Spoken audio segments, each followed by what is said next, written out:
Muy buenas noches a todas y todos, bienvenidos una vez más a nuestro canal de Sociedad Fantasmagoría. Seguimos con nuestra historia de la licantropía. Gracias por estar por acá conectados. Estoy mirando por acá que todo esté funcionando bien. Bueno, por acá, así está la que quería. Vamos que las luces también estén bien. Vámonos un poquito más oscuro, así, exacto. Estamos un poco a la penumbra para hablar de un tema que nos apasiona tanto y que nos gusta tanto, que es el terror. Y en este caso vamos a estar hablando de licantropía en el norte. Vamos a empezar primero con el norte, algunas leyendas del mundo, sí, del norte. Ay, espérenme que un momentico, yo creo que cometí un error, pero bueno, si no lo voy a mirar desde acá. Denme un segundito para tener también, es que tengo una lecturita que también les quería compartir, entonces si algo lo miro desde acá, pero ahorita. Entonces, nada, como siempre, agradecerles por estar conectados. También ayer o antier, el martes estuvimos jugando Alien Isolation. Muchas gracias a los que estuvieron también por ahí conectados. Veo que por acá también hoy están algunos. 8 Roe, Donk 7, Dampsnat, Lurks y Marxin y Regress. Un saludo muy especial. Creo que también la otra vez estaban por ahí Drapsnat y varias de las personas que están por ahí conectadas y los que no tienen usuario pues también. Eh, bueno, la idea es conversar hoy sobre la licantropía. Ay, qué madre. Perdón. Se cayó la entable. Sobre la licantropía en el norte, sobre todo pues obviamente de Europa, ¿cierto? Porque más adelante estaremos viendo la licantropía en el norte de América, donde se combina mucho con todas las leyendas indígenas de los nativos americanos, pero en este caso vamos a hablar del norte de Europa, ¿cierto? Leyendas más relacionadas con los escandinavos, digámoslo así. Aunque vamos a dedicar una sesión solamente a los escandinavos, pero como las leyendas vikingas, todo lo que se empezaba a plantear en el norte de Europa frente a los hombres lobo. Eh, Va a ser un recorrido largo porque también tenemos, y ya han salido en Instagram algunas ideas de en la Edad Media, cómo se ven los hombres lobo, cómo se ven los hombres lobo en España, cómo se ven los hombres lobo con la brujería, que están muy relacionadas. De hecho, se plantea en lo que he estado leyendo que casi que los comienzos de la licantropía podrían estar ligados con el de la brujería, que brujas se transformaban en lobos y lobos eran brujos. Entonces ahí también hay una cosa como interesante alrededor de esta temática. Entonces vamos a empezar aquí a explorar un poco. Vamos a hablar de ese hombre lobo en el norte. A ver como, qué se empieza a plantear. Y como siempre tenemos una frase, y esta frase me parece muy potente, que dice, si ser un hombre lobo es realmente una maldición, hay que tratarlo con honor. Si se quiere continuar siendo hombre, tiene que haber una fuerza increíblemente poderosa, ¿cierto? Porque recordemos que eh, es como esa lucha interna del ser, en el ser bestia o ser hombre. Eso es lo que plantea pues como este arquetipo del hombre lobo. Está el asunto del ansia, el hambre de matar. Tiene que ser profundamente placentero y más que un apetito por la carne, tiene que tener una dimensión sensual. Entonces aquí hay una cosa interesante que nos plantea esa dualidad que tiene el hombre lobo y que de hecho por ahí es donde viene lo de la leyenda de... La leyenda no. El relato de Robert Louis Stevenson de Dr. Jekyll and Mr. Hyde, que nos plantea que es casi el primer hombre lobo, como dice Stephen King, ese hombre caballeroso, pues que todo el mundo respeta, pero que se toma esa poción y es totalmente un animal, una bestia, que asesina, que comete actos sensuales y eróticos. Entonces, y eso también ya lo plantean pues los griegos cuando hablaban de esos dos caballos, creo que era Platón o toda esa escuela pues de ellos, Sócrates, Platón y los demás, que el hombre era como con dos caballos, ¿cierto? Uno negro y otro blanco. Bueno, el blanco eran como la razón y el negro son como las pasiones. Esto también nos lo plantea pues esta temática de los hombres lobo, que me parece pues que es muy fascinante. Déjenme por acá, abro también mi librito, mi pastelito, interesantísimo, para también leer unos fragmentos que quiero que me parecieron brutales, pues aquí los tengo. Listo. Entonces empezamos a meternos en los hombres lobos nórdicos. ¿Y qué empezamos a encontrar? En Noruega, en Islandia, ¿cierto? Se dice que algunos hombres eran conocidos como Eigi Hamir, o no sé cómo se pronuncia, Eigi en Hamir, no de una sola piel. Entonces aquí empieza a aparecer lo de los cambiapieles. Y ustedes se van a empezar a decir, uy, sí, los cambiapieles que hemos escuchado por ahí. De hecho, también en los expedientes secretos se habla un poquito de los cambiapieles, sobre todo en América del Norte. Los cambiapieles como los nahuales, que también Rocío nos comentó en su momento. Rocío, nuestra gran amiga de México, esa transformación en el nahual. Bueno, ese término de cambiapiel siempre ha estado presente en la historia de las culturas. Un saludo muy especial también a Hoxedu, que está por ahí conectado. Entonces, ellos hablaban, sobre todo pues en Noruega y en Islandia, de esos hombres llamados los Eigi Hamir. ¿Y qué pasaba con esta gente? La formulación completa de esta extraña superstición es que los hombres podían tomar posesión de otros cuerpos y asumir la naturaleza de los seres cuyos cuerpos adoptaban. Hay varias formas, ¿cierto? Ya vamos a ver. Es como cambiadores de forma, que ya lo hablamos como de los body snatchers, que roban en otra forma. Hay otros que simplemente se transforman, su propio cuerpo se transforma. Y hay otros que plantean de que simplemente cambian a los ojos de los demás, pero su forma sigue siendo la misma. Entonces ahí hay como diferentes vertientes, que me parece pues como muy interesante. Entonces estaba esa primera forma, que cogen un cuerpo de alguien y lo adoptan, ¿cierto? Entonces cogen un cuerpo de un lobo y lo transforman. Y se transforman en él, pues entran a él. Recordemos, pues hablando de cultura popular, por ejemplo, lo que pasa en Juego de Tronos. La familia Stark, la casa Stark, recordemos que algunos de ellos tienen esa conexión con los lobos, tanto que se pueden meter en ellos. Bran, de hecho, pues en la serie no se ve tanto, pero en el libro sí mucho más. Él puede caminar a través de su lobo, ¿cierto? Y de hecho él también se mete en los cuervos para poder vigilar. Entonces ahí es ese cambiador de forma, ese cambia pieles. Recordemos, por ejemplo, también, aunque no, ese no es tan que toma el cuerpo porque es su propia transformación. Ahorita les voy a contar sobre él, que es Beorn, en el cuento del Hobbit. En el relato del Hobbit nos hablan también de un cambiapieles como Beorn, que es un personaje increíble, pero que que se transforma en oso. Que también está mucho en todas las leyendas. De ahí viene, pues Tolkien bebe mucho de la mitología nórdica y viene también de ahí, que ahorita les voy a también a narrar un relato de otro cambiapieles, que es un hombre lobo, un hombre oso, llamémoslo así. Entonces está la segunda forma adoptada, que recibe el mismo nombre que la forma original, Harm, y asigna la transición de un cuerpo a otro. Se utiliza la expresión ad stipa homun. Ahí me disculpan, todo esto es como muy casi sueco, noruego, todo esto. Y también conocido como o ad hamas, ¿cierto? Ad hamas. Siempre que el viaje hecho bajo la segunda forma era el amphor. ¿Listo? Entonces empiezan a perder como términos de esas transformaciones. En este caso, el mismo cuerpo se transforma. En el primer caso, toman un cuerpo de otro ser, de un animal, una vaca, un oso, un toro, y lo poseen, ¿cierto? Y el cuerpo queda como en estado cataléctico, se quedan escondidos y, y se meten en estos cuerpos. En la segunda tipo, su propio cuerpo sufre la transformación, que es como lo que vemos más frecuentemente en las películas. Esa transformación dolorosa del cuerpo, lo que vemos en un hombre lobo en París, un hombre lobo en Londres y todo eso, que es esa transformación del cuerpo, pues que es impresionante. Mediante esta transfiguración se adquirían poderes extraordinarios. El individuo doblaba o cuadriplicaba su fuerza natural, adquiría la fuerza de la bestia en cuyo cuerpo viajaba, que se sumaba a la suya propia. Y el hombre así fortalecido se llamaba Hamrar. No sé bien cómo se pronunciará Hamrar, como suena como, no sé. A mí me suena como muy árabe, pero no tiene nada que ver, pues es sueco de hecho. La manera en que se efectuaba este cambio varía mucho, ¿cierto?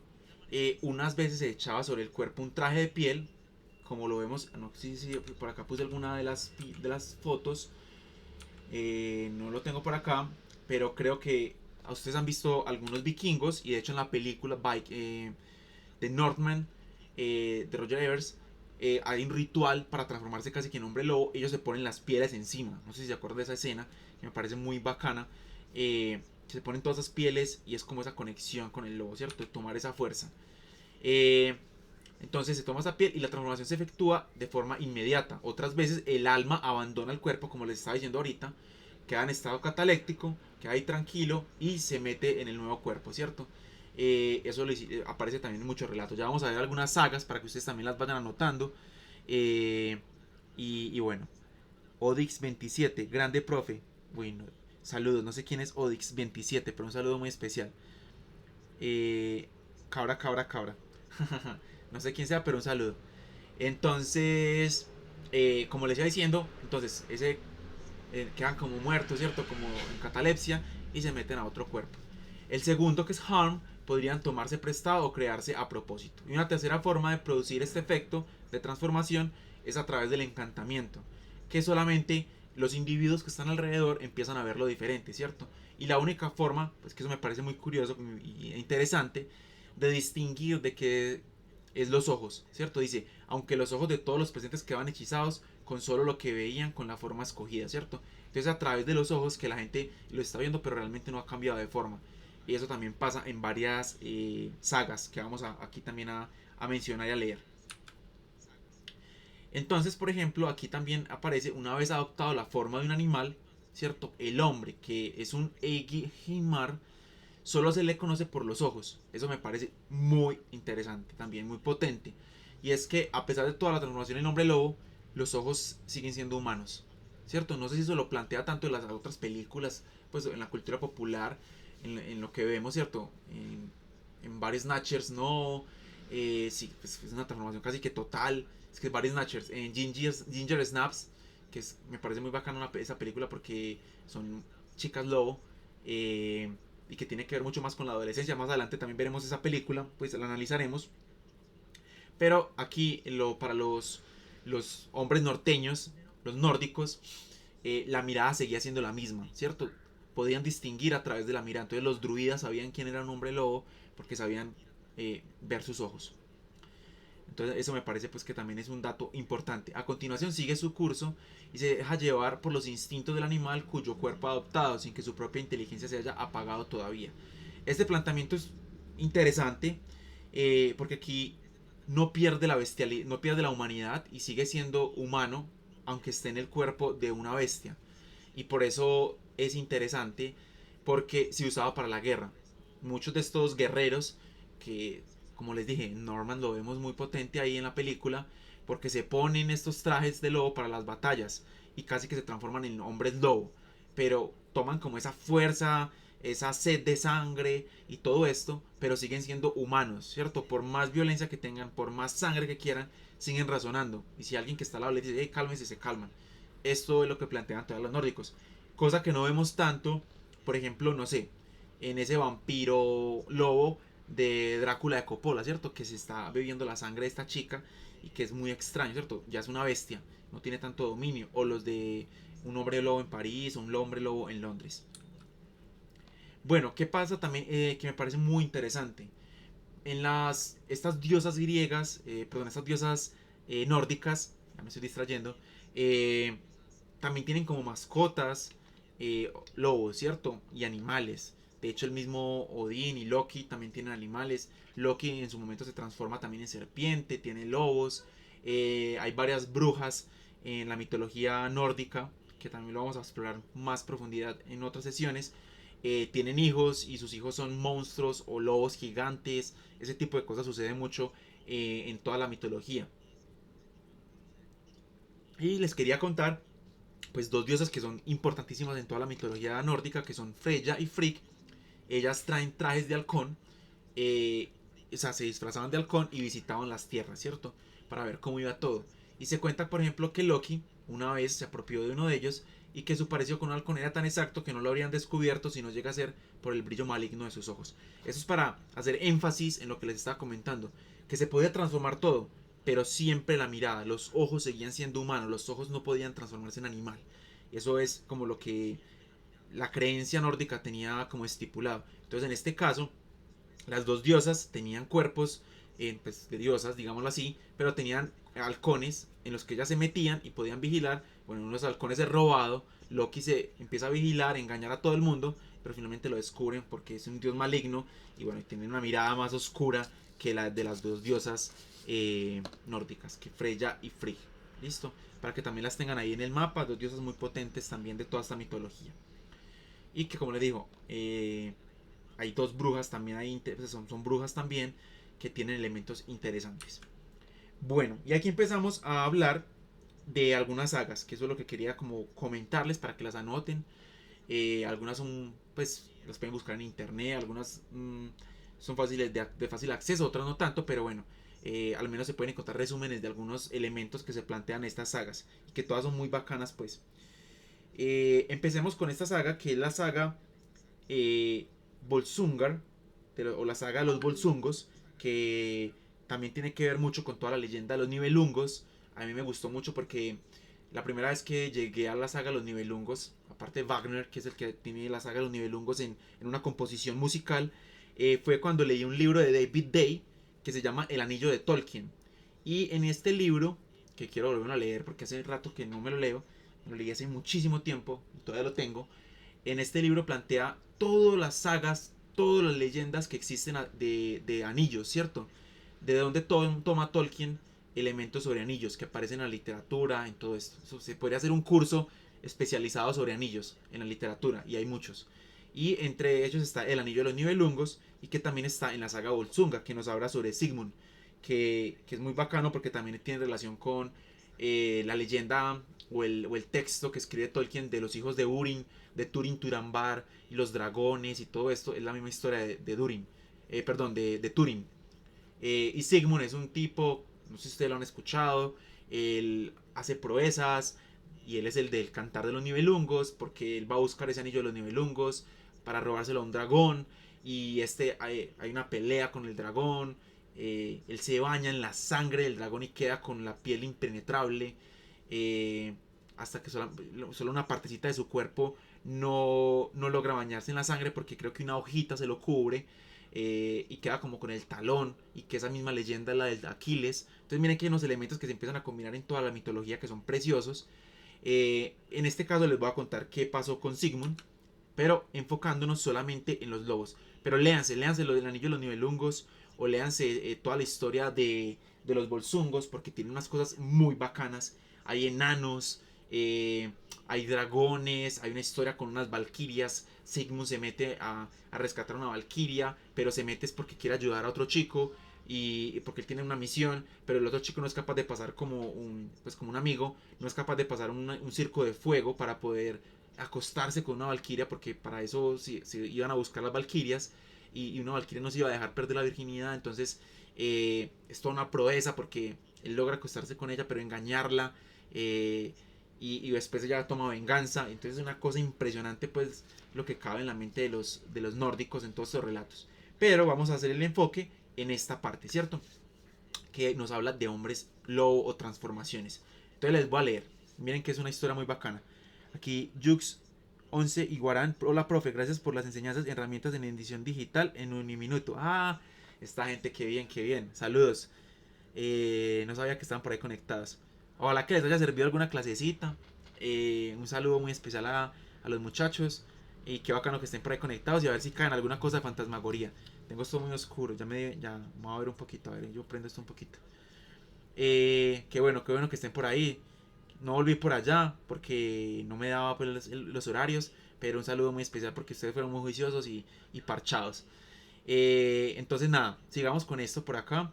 Qué bueno que están por ahí conectados. Oye, hay mucha gente conectada por ahí. Saludo muy especial a todos los que están por ahí conectados, sobre todo a los alumnos que estuvieron también allá, que eran muy juiciosos. A ver si hacemos alguna cosa. No sé si ese es Hux 11, es Julián. Creo que Julián tenía una voz impresionante. A ver si se graba un podcast con él. Bueno, muchachos, entonces, ¿qué pasa con los bolsungos y toda esta gente?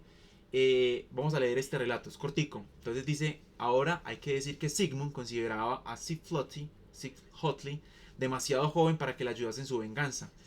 Pasan muchas cosas, pero vamos a enfocarnos en los lobos y en esto. pero antes quiso probar sus poderes. Así pues, durante el verano se adentraron en lo más profundo del bosque y mataron hombres para robarles. Y Sigmund vio que pertenecía por entero al linaje de los Volsungar. ¿Sí o qué? Sucedió que cuando iban por el bosque acumulando dinero, dieron con una casa en la que había dos hombres durmiendo, con grandes anillos de oro. Tenían tratos con la brujería porque había unas pieles de lobo colgadas encima de ellos. Era el 10.º día, en el que debían salir de su segunda condición. Eran hijos de reyes. Sigmund y Sightli se pusieron los vestidos y no se los pudieron quitar, y la naturaleza de las bestias originales se apoderó de ellos, y aullaron como lobos. Los dos aprendieron a aullar. Entonces se internaron en el bosque y cada cual siguió su propio camino. Acordaron entre ellos que probarían su fuerza hasta contra 7 hombres, pero no más, y que barrauntara alguna lucha profiriese un aullido de lobo. Entonces miren que aquí ya nos empieza a contar estas aventuras de estos dos manes metidos en el bosque y le roban los trajes del lobo a estos personajes que están ahí, como estos brujos o estos druidas. Entonces le dice también el otro: no dejes de hacerlo, dijo Sigmund, porque eres joven y temerario, y los hombres se alegrarían de darte caza. Y se fueron cada uno por su lado, y después de partir Sigmund halló hombres, así que aulló, y al oírlo Sigfloti acudió corriendo y los mataron a todos. Después se separaron y no llevaba Sigfloti mucho tiempo en el bosque cuando se topó con 11 hombres. Cayó sobre ellos y los mató a todos. Entonces se sintió cansado, se tumbó bajo un roble a descansar. Llegó Sigmund y le dijo: ¿por qué no me has llamado? Sigfloti respondió: ¿qué necesidad había de pedirte ayuda para matar a 11 hombres? Entonces miren que les da más fuerza y todo a estos seres. Sigmund se abalanzó sobre él y le dio tal dentada que lo derribó, ya que le había destrozado la garganta. Ese día no pudieron abandonar sus formas de lobo. Sigmund se lo cargó al hombro y lo llevó desnudo a la gran sala. Se sentó junto a él y exclamó: el diablo que se lleve las formas de lobo. Saga Volsunga, capítulo 8. Entonces miren que eso es muy bacano, todos esos relatos. Dicen, aquí hay otra parte, otro relato, otro de estos de la saga Volsunga. Dice: entonces hizo lo que ella había pedido, taló gran cantidad de árboles y los arrojó a los pies de los 10 hermanos sentados en fila, en el bosque, y allí se estuvieron sentados todo el día y siguieron por la noche.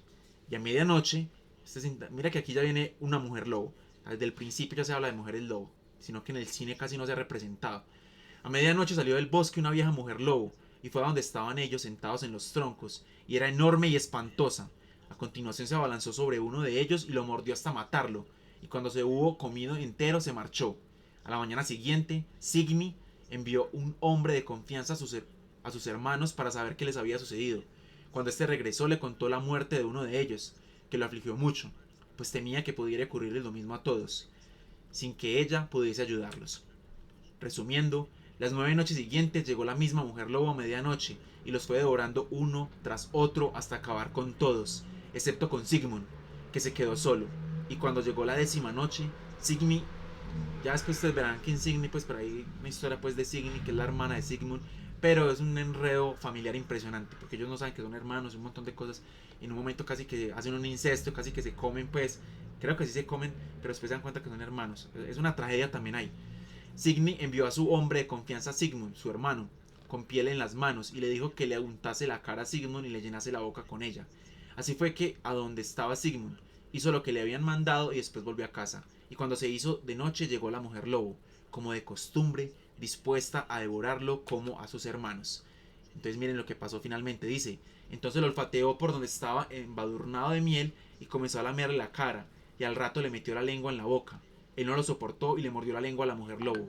Ella se levantó de un salto e intentó liberarse, apoyando las patas en el tronco, de manera que éste se partió en dos, pero él siguió apretando firme y le arrancó la lengua de cuajo, lo que supuso la muerte de la loba. Algunos opinan que esta bestia era la madre del rey Siggeir y que había adquirido dicha forma mediante un pacto con el diablo y brujería. Es el capítulo 5. Vean, para que se antojen de leer la saga de los Volsungos, pues, porque es una cosa muy bacana con todo lo que hay ahí. Y los muchachos que están escuchando de la universidad, para que hagan investigación también de este tipo de cosas, de géneros fantásticos y cosas. O imagínense a Julián, creo que era Julián, narrando estos relatos con una voz así en podcast. Ahí están las ideas, pues están todavía por ahí. Bueno, sigamos por aquí. Saludo a Pacho, que también está conectado, a Pacho36, a Hoxeduk. Seguimos hablando de estas locuras de hombres lobo en las sagas nórdicas. Ahora viene otra saga, que es la saga de Rolf Kraki. me encanta pronunciarlo así, la Hrofkraki. Y en esta saga nos habla de un príncipe convertido en oso por su madrastra. Es casado y obligan a su prometida a comerlo. Miren pues, este relato me encanta porque me hace acordar muchísimo del que les mencioné ahorita, que es Beor en el Hobbit. Beor que lograba transformarse en oso, pero a voluntad propia.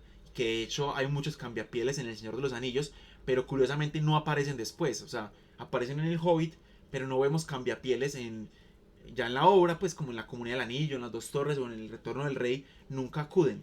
Esa historia del norte nunca fue contada, ¿cierto? Estará en los libros de la historia de la Tierra Media, pero no tenemos la historia de qué pasó en el norte realmente, ¿cierto? Con Minas Moria y con todo eso, casi que toda la guerra fue en el sur, pero no sabemos qué pasó con los trasgos de Moria. Bueno, quizás los cambiapieles se encargaron de limpiar un poco la situación allá arriba, en El Señor de los Anillos. Pero bueno, les voy a leer porque me parece que es una de las mejores historias de Hrofkraki. Dicen: en el norte de Noruega, en los valles interiores, reinaba un rey llamado Hairin, que tenía un hijo llamado Beorn. Perdón, un hijo llamado Björk. Ahí los que hemos visto Vikings recordamos a Björk. Björk, pero terminan en N. Y sucedió que murió la reina, lo que fue muy lamentado por el rey y por todos. Miren que es como un cuento de hadas. El pueblo le aconsejó que volviera a casarse, y así el rey mandó a algunos hombres al sur para que buscaran esposa. Sobre ellos cayó un vendaval y una violenta tempestad, de modo que tuvieron que virar el timón y navegar con el viento en popa. Y así fueron hacia el norte, hasta Finnmark, donde, me imagino que Finnmark debe ser como Dinamarca o Finlandia, donde pasaron el invierno. Un día se dirigieron tierra adentro y llegaron a una casa en la que había dos hermosas mujeres, las cuales le hicieron un buen recibimiento y les preguntaron de dónde venían. Ellos respondieron, contándole su viaje y sus andanzas, y a continuación preguntaron a las mujeres quiénes eran y por qué estaban solas, y lejos de los lugares habitados. Dos brujas, ¿sí o qué? A pesar de ser tan bellas y atractivas, la mayor respondió que se llamaba Ingibjörg y que su hija se llamaba Igbit, o sea, H-Bit, y era la amada del rey Finn. Los mensajeros decidieron que regresarían a casa si Hibit partía con ellos y se casaba con el rey Hairin. Hibit aceptó. Se la llevaron y fueron al rey, que se prendó con ella y celebró sus bodas, y dijo que no le importaba que ella no tuviera fortuna, pero el rey era muy viejo y la reina lo descubrió enseguida. Había un aldeano que tenía una granja cerca. Mire que ya se empieza a complicar. Empiezan aquí los chismes. Había un aldeano que tenía una granja cerca de la morada del rey. Tenía una esposa y una hija, que no era más que una niña, y se llamaba Vera, con B grande. Era muy joven y adorable. El hijo de Björk, el hijo del rey, llamado Björk, y la hija del aldeano, Vera, solían jugar juntos como niños, y se querían.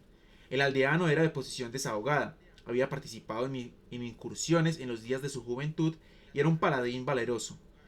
Björk y Vera estaban cada vez más enamorados y estaban juntos a menudo. Una historia trágica también, puro Beren y Lúthien.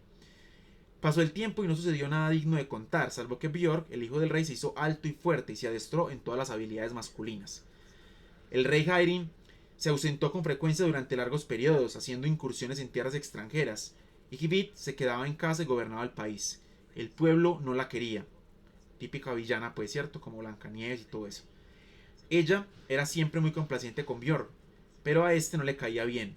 Sucedió una vez que el rey Hairin partió al extranjero y le dijo a su reina que Björk se quedaría junto a ella para ayudarla en el gobierno, porque le parecía aconsejable, ya que la reina era arrogante y estaba inflada de orgullo. El rey le dijo a su hijo Björk que debía permanecer en casa y gobernar el país con la reina. Björk replicó que no le gustaba la idea y que no sentía afecto por la reina, pero el rey fue inflexible y abandonó el país con un séquito gigante. Tras su conversación con el rey, Björk volvió a casa y fue derecho a sus aposentos, malhumorado y rojo de ira. La reina acudió a hablar con él y a darle ánimos, y le habló amistosamente, pero él le ordenó que se fuera. Ella por esta vez le obedeció. La reina acudía con frecuencia a charlar con él y le decía que sería mucho más agradable estar juntos que tener a un viejo como Hairin en la casa. O sea, ya le estaba proponiendo también, le estaba cayendo la madrastra. Este comentario ofendió a Björk, que le dio una bofetada y le ordenó con desprecio que se fuera. Ella replicó que no había hecho bien desdeñándola y arrojándola de su lado. ¿Y crees que es mejor Björk cortejar a la hija de un pobre aldeano que gozar de mi amor y mi favor? Una galante condescendencia y una deshonra para ti. Pero dentro de poco, algo se interpondrá en el camino de tu capricho y tu insensatez. Una maldición. Entonces le dio en la cara con un guante de piel de lobo y dijo que se convertiría en un oso salvaje, rabioso y horrible. No comerás otra cosa que las ovejas de tu padre, que matarás para alimentarte y jamás abandonarás ese estado. Una maldición ahí que le tiró pues la cucha. Después de esto, Björk desapareció y nadie supo que fue de él. Y las gente lo buscaron porque no lo encontraron, pero no lo encontraron, como era de esperar. Ahora debemos contar cómo fueron devoradas las ovejas del rey, la mitad de una vez y toda obra de un oso gris tan enorme como espantoso. Una tarde sucedió por casualidad que la hija del campesino vio venir hacia ella a este oso salvaje, mirándola tiernamente y creyó que reconocer en él los ojos de Björk, el hijo del rey. ¿Sí ven? La clave, los ojos, siempre, que no se pueden cambiar, inmutables. Así que hizo un ligero intento de escapar, entonces la bestia se retiró, pero ella le siguió hasta llegar a una cueva. Cuando entró en la cueva había un hombre de pie ante ella, que saludó a Vera, la hija del aldeano, y ella lo reconoció ya que era Björk, el hijo de Jaime. El encuentro lo llenó de alegría, así estuvieron juntos en la cueva durante un rato, pues ella no quería separarse de él teniendo la oportunidad de estar a su lado, pero él dijo que no era prudente que estuviera allí con él, porque durante el día era animal, y por la noche hombre. Miren cómo cambian la fórmula también. Al revés, en la noche no es con luna llena que sale el hombre lobo o el oso, sino en el día. Hayrin regresó de su viaje y le dieron la noticia de su hijo, de que su hijo había desaparecido. Como Björk, su hijo, había desaparecido y también como un animal monstruoso merodeaba por el país y destruía sus rebaños. La reina instó al rey a que matase a esa bestia, pero él aplazó por un tiempo. Una noche en que estaban juntos Vera y Björk, dijo él: presiento que mañana voy a morir, porque saldrán a cazarme, pero no me preocupa, pues no es grato vivir con este encantamiento, y mi único consuelo es que estemos juntos, pero ahora nuestra unión debe romperse. Te voy a dar el anillo que está bajo mi mano izquierda. Mañana verás venir en mi busca a la hueste de cazadores. Cuando haya muerte, ve al rey y pídele que te dé lo que hay bajo la pata delantera izquierda del animal. Él accederá. Le habló de muchas otras cosas hasta que la forma de oso tomó posesión de él y se marchó convertido en oso. Ella lo siguió y vio un numeroso grupo de cazadores que venía por las laderas de las montañas, acompañadas de gran cantidad de perros. El oso salió furtivamente de la caverna, pero los perros y los hombres del rey cayeron sobre él, y hubo una lucha desesperada. Antes de que lo acorralaran, abatió a muchos y mató a todos los perros, pero formaron un cerco a su alrededor que recorrió de un lado para otro, pero no encontró forma de escapar. Así que volvió hacia donde estaba el rey, agarró a un hombre que estaba junto a él y lo despedazó. Entonces el oso estaba tan exhausto que se tiró al suelo, y todos a un tiempo se abalanzaron sobre él y lo mataron. La hija del aldeano que lo había presenciado fue al rey y dijo: Sir, ¿tendrías a bien concederme lo que está bajo el hombro delantero izquierdo del oso? Esa es la traducción toda rara. El hombro delantero izquierdo del oso. El rey accedió. Sus hombres a todo esto estaban a punto de desollar al oso. Vera se acercó, desprendió el anillo y se lo guardó, pero nadie vio lo que había cogido ni que buscaran nada. El rey preguntó quién era, y ella dijo un nombre, pero no el verdadero. El rey volvió a casa, y Vera fue en su compañía. La reina, muy contenta, la trató bien, y le preguntó quién era, pero Vera respondió como antes. A continuación la reina dio una gran fiesta. Esto aquí es lo que se pone más oscuro y macabro, sí, que me parece bacano pues de este relato. Dice: a continuación la reina dio una gran fiesta, un gran banquete, e hizo que cocinaran la carne del oso para el banquete. La hija del campesino estaba en el cenador de la reina, y no podía escabullirse, porque la reina sospechaba quién era. Entonces se acercó inesperadamente a Vera con un plato en el que había carne de oso, y le ordenó que comiera. Vera se negó. Eso sí que es maravilla, dijo la reina. ¿Rechazas lo que la reina en persona se digna a ofrecerte? Cómetelo ahora mismo, o tendrás algo peor. Dio un bocado ante ella, y comió de él. La reina cortó otro trozo y la miró dentro de la boca. Vio que tenía un trocito, pero Vera escupió el resto, y dijo que no tomaría más, aunque la torturaran y la mataran. Aunque sea suficiente, dijo la reina, y se echó a reír. Entonces ahí terminamos también con ese relato que me parece muy bacano. Si quieren buscan también qué más pasa más adelante, pero era una reina pues malvada, y que esta chica se termina comiendo a este personaje, pues a su amado Björk. En la saga Viklinga también nos cuentan un poquito cómo Odín se transformaba en diferentes cuerpos también para que lo tengan. Y eso también viene mucho de la mitología griega, aunque ya hablamos de los griegos, pero recuerden que Zeus también hacía lo mismo. Zeus lo hacía para fornicar, ¿cierto? Sí, creo que se transformó en una vez en cisne para poder tener sexo con Ganímides. Y así lo hacía muchas veces, ¿cierto? Con diferentes animales, con toros, con un montón de animales. Pero Odín lo hacía más para otras cosas. Entonces, dice que los cuerpos descansaban como si estuviesen dormidos o estuviesen muertos, pero él era un ave, una bestia, una pez o un pez o una mujer. E iba como un sentimen a tierras muy lejanas atendiendo a sus propios asuntos o a los de las otras gentes. Él siempre se metía por ahí, ¿cierto? Del mismo modo, el rey danés Harald envió un brujo a Islandia con la forma de una ballena. Esto me parece bacanísimo. O sea que también se transformaban en ballenas o en peces. Mientras su cuerpo permanecía rígido y tieso en casa. La ya mencionada saga de Wolfkraki da otro ejemplo en el que Bogdar Barki, con la forma de un oso, lucha desesperadamente con el enemigo que ha acercado a la mansión de su rey, mientras su cuerpo humano descansa embriagado en el interior junto a las brasas. Entonces eso también es como esos conjuros, esa transformación del espíritu, meterse en cuerpos de animales. Me parece fascinante es la parte de transformarse, de meterse en una ballena y llevarla. Pero bueno, esta forma, como les dije, es muy clara, sobre todo en los libros de Juego de Tronos. En la serie casi que no lo retractaron tanto. Creo que sí lo retrataron un poquito en los cuervos, cuando Bran se mete en los cuervos, pero él lo podía hacer en cualquier cosa. Pero eso también lo hacían los vikingos y los nórdicos todo el tiempo. Otra saga importante para que tengan en cuenta es la saga de Bansdal. Aquí también nos narran diferentes cosas y aquí nos cuentan la historia de tres fineses o tres personas pues, de Finlandia a los que el jefe noruego Igmund encerró durante 3 noches en una cabaña y les ordenó que visitasen Islandia y le informasen de la situación del país en el que quería establecerse. Sus cuerpos se pusieron rígidos y enviaron a sus almas a hacer el viaje. Y al despertarse, al cabo de 3 días, dieron una fiel descripción de Bansdal, donde Igmund iba a establecerse temporalmente. Pero la saga no cuenta si estos fineses proyectaron su alma en cuerpos de aves o de bestias, pero ellos fueron de espías allá. Eso me parece también pues muy bacano. Ese modo de espionaje a través de animales. Y bueno, ahí eso me parece pues muy bacano como esa parte. Y vamos a hablar también de la última forma de transformación que aparece sobre todo en esta saga, que es la Fonsbreda saga, o también conocida como pues otra saga conocida como la Oramundar Grip Sonar. Y en este modo, el que les contaba ahorita, es el que solamente los ojos del individuo ven esa forma, ¿cierto? Porque están embrujados, ¿cierto? Todos ven como que está transformado en hombre lobo, pero realmente no está transformado en hombre lobo, no pasa eso realmente. O sea que hay como un velo en los ojos que lo hacen ver de una forma, pero no es así. No sé si recuerdan alguna saga o algún libro en que podamos ver eso también. Pero sería porque también estoy trabajando en esa investigación de hombres lobo en la cultura popular. He encontrado muchísimo, ¿cierto?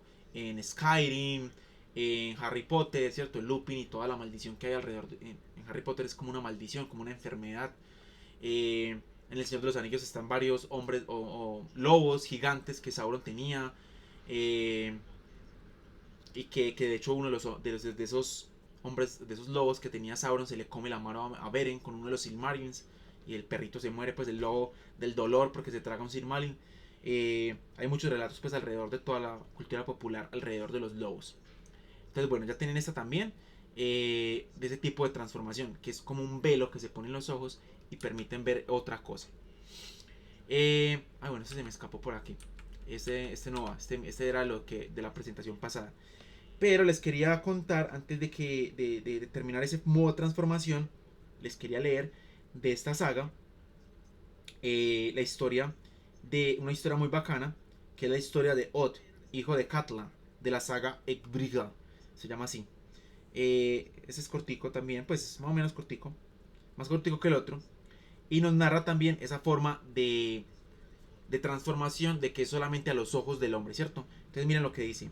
Geirrid, ama de casa de Malhalid, mandó un mensaje a Volstad de que había sabido que Odd, hijo de Katla, le había cortado la mano a Aud. Entonces hay muchos personajes, pero tengamos en cuenta lo principal que nos van a contar. Cuando Thorarin y Ankel oyeron esto, partieron a caballo con 12 hombres y pasaron la noche en Malhalid y prosiguieron la mañana siguiente hacia Holt. Y Odd era el único hombre que había en la casa. Katla se sentó en la silla principal a hilar. y ordenó a Od que se sentara a su lado. También ordenó a sus damas que se sentaran cada uno en su sitio y contuvieran la lengua. Porque, dijo, seré yo la que diga todo. Entonces es como una bruja, ¿cierto, Katla? Cuando llegaron, Ankel y su compañía entraron indirectamente. Y cuando se presentaron en la sala, Katla les dio la bienvenida y les pidió nuevas, ¿cierto? Como, ¿cómo están? ¿Todo bien? Él respondió que no había ninguna y preguntó por Od. Katla dijo que se había marchado a Beit Davik. Registraremos la casa, dijo Ankel. Que así sea, replicó Katla, y ordenó a una niña que les alumbrara y les abriera los diversos aposentos de la casa. Todos vieron que Katla estaba bailando frente a su rueca. Registraron la casa, pero no encontraron a Od, así que se fueron. Pero cuando llegaron a cierta distancia de la verja, Ankel aún se detuvo y dijo: ¿Cómo sabemos que Katla no nos ha engañado y que la rueca que tenía en la mano no era Od? Entonces miren que ellos ya sabían, ¿cierto? Cosas así. Gente que transformaba cosas en cualquier cosa. Imposible, dijo Torarim. Regresemos. Y así lo hicieron. Y cuando los que estaban en Holt vieron que volvían, Katla dijo a sus doncellas: permaneced en vuestros sitios, Od y yo vamos a salir. Entonces, según se acercaban a la puerta, fue ella a la entrada y se puso a peinar a su hijo Od y a cortarle el cabello. Ankel llegó a la puerta y vio donde estaba Katla, y que parecía estar acariciando a su cabra, desenredándole la vediga y la barba. Interesante, aquí una transformación a los ojos de estos hombres en cabra. Con él y con que él y sus hombres entraron en la casa, pero no encontraron a Od. La rueca de Katla estaba apoyada en el banco, así que pensaron que quizás no fuera Od y salieron. Sin embargo, al llegar al punto donde habían dado media vuelta, dijo Ankel. O sea, Ankel siempre era el que decía como, venga, ¿qué pasó? ¿No creéis que Od puede haber tomado forma de cabra? Puede ser, contestó Thorarin, pero si volvemos le echaremos el guante a Katla. Podemos probar suerte de nuevo, dijo Ankel, y ver qué pasa. Así que regresaron. Entonces se devolvieron otra vez para allá. Entonces, al ver que volvían otra vez, Katla ordenó a Od que la siguiera y lo llevó al montón de ceniza y le dijo que se echara en él y no se moviera bajo ningún concepto. Cuando Ankel y sus hombres llegaron a la granja, irrumpieron en la sala y vieron a Katla sentada en su sitio hilando. Ella los saludó y les dijo que sus visitas se sucedían muy deprisa, que por qué estaban viniendo tanto. Ankel contestó que lo que decía era muy cierto. Sus camaradas agarraron la rueca y la partieron por la mitad. Vaya, exclamó Katla, ahora no podréis decir a vuestro regreso que no habéis hecho nada, pues me habéis roto la rueca. Entonces Ankel y los demás buscaron a Od por todas partes, pero no pudieron encontrarlo. Por cierto, no vieron ningún ser vivo en todo el lugar, salvo un jabalí bajo el montón de ceniza, así que se marcharon otra vez. ¿Y qué creen ustedes? No encontraron, ¿cierto? Rueca, cabra, jabalí. ¿Y qué pasa después? Pues bien, cuando habían recorrido la mitad del camino, Amal Javid salió Geirit a su encuentro con sus trabajadores. No han seguido el camino adecuado para buscar a Od, dijo, pero ella los ayudará. Así que dieron media vuelta otra vez. Geirit iba cubierta con una capa azul. Geirit es como una bruja. Entonces, cuando divisaron el grupo, informaron a Katla y dijeron que eran 13 y que uno llevaba un vestido de color. Katla exclamó: ha venido ese troll de Geirit. Ya no podré arrojarles un hechizo a los ojos. Se levantó de su asiento y alzó el cojín y descubrió un boquete con una cavidad debajo. Introdujo a Od en él, puso el cojín encima y se sentó diciendo que se sentía desfallecer. Cuando entraron en la habitación, recibieron una pobre bienvenida. Geirit se quitó la capa y se dirigió hacia Katla, y tomando la bolsa de piel de foca que llevaba en la mano, la hizo girar sobre la cabeza de Katla. Entonces Geirit les ordenó que levantaran el asiento. Así lo hicieron y encontraron a Od. Lo prendieron y lo llevaron a la punta de Bundland, donde lo ahorcaron. A Katla la lapidaron al pie del promontorio. Entonces miren que aquí nos cuentan un relato de muchas transformaciones a través solamente de los ojos. Y cerramos con eso, que es lo que quería llegar, la combinación entre brujería y licantropía, que vamos a ver también próximamente en otra sección, ojalá dentro de 15 días, esa relación que tiene esas cosas. Aunque vamos a seguir pues analizando, vamos a ver también los escandinavos, más leyendas también. Pero miren cómo se empieza a ver, ¿cierto?, la brujería a transformar en lobos, a usar esos elementos de transformación en animales. Recordemos a la gran Circe, esa maga en su isla que logra encerrar a todos los hombres de Odiseo, de Ulises, y los transforma a todos menos a Ulises porque está enamorado de él y los transforma en cerdos. Y además tenía un montón de animales también allá, un montón de gente que había transformado en animales porque tenía como un báculo, como una varita y los transformaba. Entonces vemos también eso, ¿cierto? Ese elemento de la brujería en la transformación. Recordemos cuando lo mencionamos también en la sesión pasada, la metamorfosis, ese libro de Ovidio, que nos habla, perdón, de Apuleyo, que nos habla también de esta transformación de un tipo en un burro, en un asno, y que también tiene elementos de las brujas, son los que lo transforman. Entonces nada, esto es lo que les quería contar en el día de hoy. Nórdicos, vikingos, estaremos hablando próximamente también de sus guerreros, los berserker, que también tenían mucha relación con, que eran como unos tipos de druidas, que tienen relación con los lobos. Eh, pero miren que de este arquetipo del lobo empiezan a salir un montón de aristas y de cosas impresionantes. Brujería, en los antiguos romanos, ¿cierto? Casi que Roma es fundada por lobos. Si recordamos, pues Rómulo y Rego, alimentados por la loba Capitolia. Toda Europa estaba muy obsesionada con los lobos.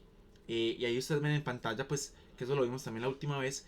Arcadia tenía esa obsesión también, porque era un pueblo de pastores, bueno, y en Europa en general era muy pastoril.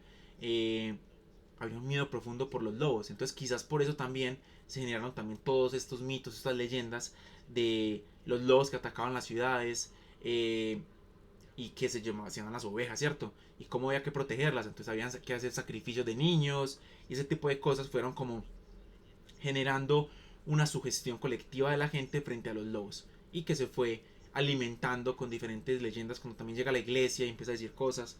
Los gitanos, los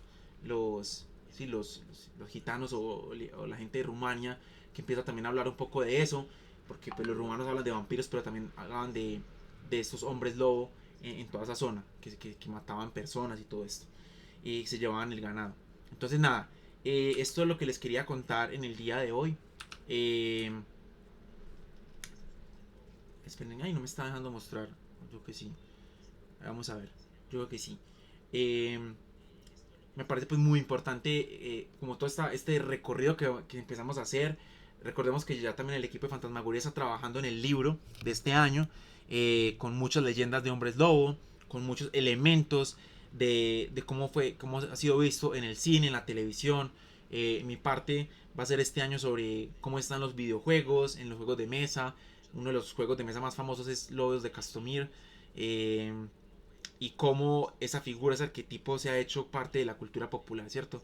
Que se ha viene de esos clásicos de la Universal y se convierte como en una figura súper cercana a todas las obras, pues sí, digámoslo, a los monstruos que han agobiado a la humanidad, esa bestialidad. Y por supuesto también estaremos hablando más adelante de asesinos en serio, psicópatas, que son como esa otra mirada del hombre lobo, esa transformación del hombre en bestia para asesinar, ¿cierto?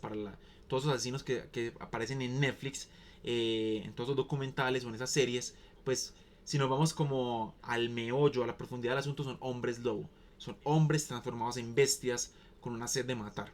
Y que eso también lo plantea pues este arquetipo del hombre lobo, que como les dije al principio, proviene también de los romanos, de los nórdicos, de los escandinavos, de los nativos americanos, sobre todo del norte, pero también de la literatura como Robert Louis Stevenson en su obra de Dr. Jekyll y Mr. Hyde.